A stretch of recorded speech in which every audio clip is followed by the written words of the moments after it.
Okay, so picture this. You're walking through Vienna, right?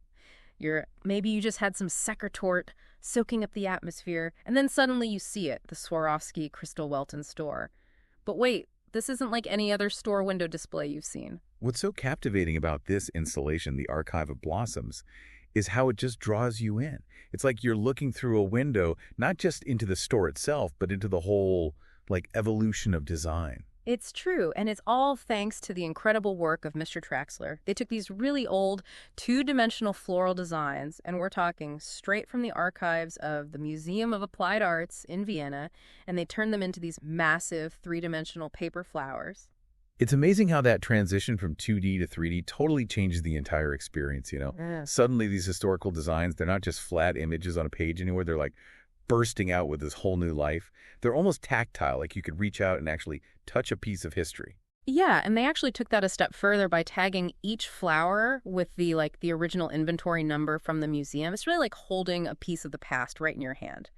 But here's the thing, this is about way more than just pretty flowers or even like really cool design. This goes so much deeper. You're totally right. What we're seeing here is a conversation that's spanning centuries. These old floral motifs pulled from the past, and then they're adorned with Swarovski crystals. It really speaks to how design has this lasting power to go beyond time. It's like this beautiful kind of dance between the old and the new, wouldn't you say? And speaking of history, did you realize this installation is happening at the same time as a pretty big anniversary? The Museum of Applied Arts is celebrating 160 years, and Swarovski is about to hit its 130th. It's almost like they planned this amazing birthday gift to the design world. But it gets even more interesting. Archive of Blossoms isn't just about celebrating these institutions, it's also subtly reflecting the work of this really influential designer from the early 1900s, Dagobert Peche. I have to admit, before this whole deep dive thing, Dagobert Peche, I'd never even heard of him. But man, he sounds like a fascinating guy. He really was like a true original. When everybody else was all about those clean lines, the geometric shapes, Peche was over here embracing nature, all its curves, all those flourishes, like a rebel, but with a purpose, That is so cool. So how does his rebellious spirit tie into this archive of blossoms? Well, if you look closely at what mischer'traxler did with their installation, you see those hints of Peche's style everywhere, especially in those little details, those organic shapes. Almost like they took his essence and made it new again for today. It's kind of mind-blowing how those connections work, like they're having a chat across time or something. Exactly. And speaking of Peche's influence, there's this super interesting exhibition going on at the Museum of Applied Arts right now. It's called Peche Pop, tracing Dagobert Peche in the 21st century. What timing, right? It's like it was meant to be. Okay, so spill the tea. What's this exhibition all about? So it's basically a deep dive into Dagobert Peche's impact on the world of design, even today.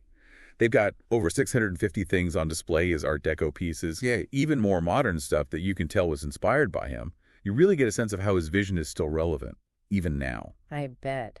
Now, you mentioned Peche being a bit of a mold breaker. What were some of his big themes, and how do they connect back to the Archive of Blossoms? Great question. The exhibition focuses on four main themes in Peche's work: Arcadia, boudoir, metamorphosis, and uncanny. Arcadia is all about our fascination with nature, sort of idyllic feeling. Yeah. Then boudoir gets into more personal, decorative stuff. Metamorphosis is about change, how fluid design can be. Oh. And uncanny throws in a bit of surprise, the unexpected.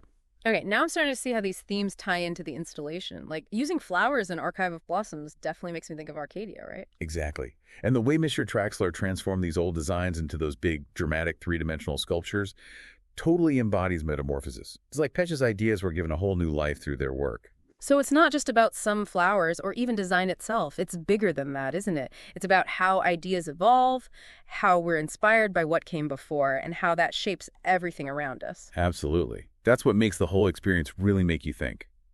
You start with a simple window display, and suddenly you're on this journey finding these hidden connections, and you realize that being creative, it's not something you do alone. It's like they're all part of this huge conversation, tossing ideas back and forth across decades, even centuries.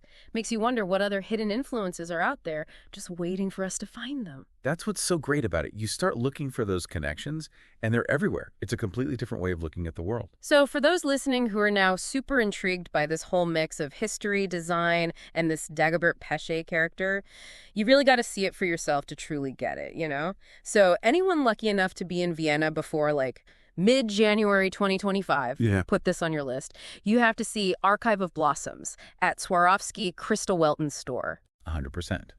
And while you're there, don't miss the Peche Pop exhibition happening over at the Museum of Applied Arts. It's a really unique chance to dive deep into Dagobert Peche's world, see his influence on design throughout time. Talk about a double whammy for anyone who loves design. But for those of us who can't just hop on a plane to Vienna, is there anything online, any resources where we could at least get a glimpse of these visual masterpieces? Totally. We'll make sure to drop some links to both Archive of Blossoms and the Peche Pop exhibition in our show notes. You can find photos, videos, even some cool behind-the-scenes stuff about how it all came together. Awesome. So as we wrap up this deep dive, it feels like we've gone way beyond just one window display, you know? It's almost like a perfect example of how creativity works, wouldn't you say? Absolutely. Archive of Blossoms really drives home the point that inspiration can be found anywhere, even in the most unexpected spots. Sometimes it's right there in front of us. It's like a little nudge to look at the world with fresh eyes, see how the past, the present, the future, how it's all connected. And never underestimate a good flower, right? Right. So next time something catches your eye, a piece of art, some cool design, take a second. Think about how it got there. Who were the artists, the designers, the ones who came before, what inspired them, and how did their ideas shape the world we live in? You might be amazed by the connections you find. You might even be inspired to create something yourself. Exactly. And that's the real magic of doing a deep dive like this. It's not just about learning stuff. It's about sparking that curiosity, getting those creative juices flowing, and remembering the world of creativity. It's open to everyone. We can all be a part of it.